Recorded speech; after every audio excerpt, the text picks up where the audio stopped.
You've had an impact in Canberra nonetheless, because your party has come out now and prematurely, in my view, said that it will oppose the Voice because they said they were waiting for more detail. You disagree with this? You say you will remain supportive of the Voice. Why was this the wrong call by your party leader? Well, it's just democracy, I suppose, when you have different ideas. Democracy is the battle of ideas, and I disagree with the position that the party room took on Monday. And the reason is that while reconciliation has come a long way in our country through the years, we've still got a long way to go. And this is a really important part of the reconciliation process. And it should be a moment of unity and not a moment of division. And it takes all of us to work in good faith, with good hearts and in a generous spirit. And that's what we need to do. And I think that given time, the Voice can lead to those tangible outcomes that so many Australians want to see. And we need to give it a go, and we need to keep working at it. And yes, more detail is required, but I don't think now is the time to close the door. Now is the time to really redouble our efforts and work hard to make sure that the community understands what is proposed, that our local Indigenous groups understand what is proposed, because I've been undertaking a lot of consultations on this around my local area, and our local Indigenous groups want more detail as well, because they want to make sure that they have a voice within the Voice, but they also want us to keep working at it, and they don't want us to close the door or give up or stop walking down that road. And they want to do it together with the community. It's really important that this is a moment of unity and not a moment of division. And I've supported a constitutionally enshrined voice to Parliament for a number of years, and I just cannot just roll over and accept that this is now going to be my position. That's not the way Parliament should work. It's not the way parties should work, and it's definitely not the way that MPs should operate. If we feel strongly about something, we need to say it. And if we can't toe the line, then we need to make that very clear and put our positions forward. And that's what I'm doing. I just want to show a clip of what your leader, Nationals leader, David Littleproud, said when he made this announcement in Canberra earlier this week. Here's David Littleproud. And unfortunately, we've got to a position where we don't believe that this will genuinely close the gap. So the National Party has made a position that we will not support the Voice to Parliament. We believe in empowering local Indigenous communities, giving them the power at a local level, not creating another layer of bureaucracy here in Canberra. I find it very confusing because there is a lot of detail around that was put together by the coalition in government. Ken Wyatt, the former Indigenous Affairs Minister, has made reference to that today. I've got a copy of the report here. This is what your own government did when it was in power, as you know.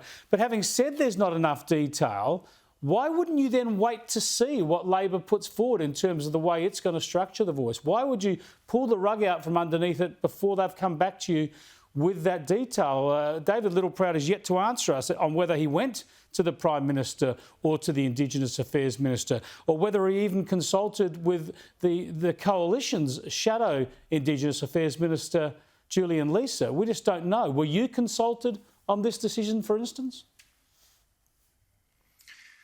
Well, look, when the party room met on Monday, at the very time it was meeting, I was attending a funeral in Eugowra for a much-loved local resident, so I wasn't able to participate. So it's very difficult for me to comment about what was said at the meeting. I have since spoken to David this morning, and he's told me in subsequent communications that my point of view was put forward. And I made sure when coming up to that meeting that my position was very well understood by the leadership, and one of my trusted advisors went down just to make sure, because I was in the car going to Eugowra, making sure that there was a clear understanding of what my position is. So it was misleading to say this was a unanimous position, because it's been portrayed as a unanimous position in the party room. That's clearly not the case. Well, I suppose it was unanimous for the people who were at the meeting, but I wasn't at the meeting. And But you're saying had a long-standing position. Yeah, and you're saying that was made clear. I just want to find out from you your best estimate of where the Nationals are heading on this, because we know the Western Australian Nationals are not withdrawing support for a voice. Do you believe there are more people in your own federal party who have misgivings about the position as announced this week by David Littleproud and Jacinta Nampijinpa-Price? Look, it's difficult for me to say because I wasn't there, so it's hard to gauge what people are thinking in the party room. And I think, given that I'm a few hundred Ks away, I just can't do it. But look, the email traffic and the calls and texts that I have had over the last day have been very positive. Some have not been supportive, but the majority have been supportive. And so I think that me personally, and I think our community, I think we can take heart from that there are people, community members, who want to work constructively on the voice and see where we can land. And I think we can do it if we work together. And yes, there is an onus on the government to make sure the community fully understands what they're going to be voting for. And the community does need to be comfortable with it. But we need to keep working at it, and we need to keep working together. And we need to give it a go. Let's see what we can achieve together, because our local Indigenous groups here want to be working together, and they don't want this to be a time of division. They want it to be a process of national unity so that we all keep walking down that road of reconciliation together. It's really important that we do that and that we seize this opportunity for our country. I would like to think that reconciliation will be complete in my lifetime. I'm not sure that it will be, but I hope it will be. And if you look at how far we have come, Chris, the public school that I went to, there were no lessons, there were no books, there was nothing on Indigenous culture locally or nationally. And I look back to those days to how far we have come now, where in my local schools here, they're teaching Wiradjuri. Extraordinary progress has been made, but the process isn't complete.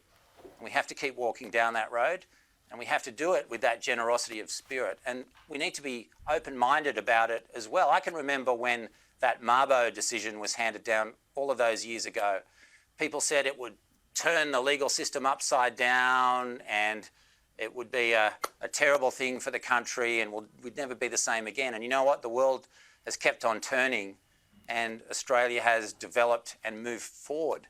And we can do it with this as well. It's just about understanding another point of view and having that respectful conversation. And I think we've just got to keep working at it. And I think we can get there if we do it in that spirit of generosity. So let's keep moving forward and walking down that road of reconciliation. In my own electorate, Chris, there are about, or just under 8% of people identify as Aboriginal or Torres Strait Islander. So this is a very real process. This is not an abstract debate. Absolutely. For our communities. So very, very much an on-the-ground issue for an electorate like yours. Thanks for joining us, Andrew. I appreciate your time. Thanks for having me on the show, Chris. Andrew G there on the flood disaster confronting his region and why he breaks ranks with the Nationals and continues to support the voice.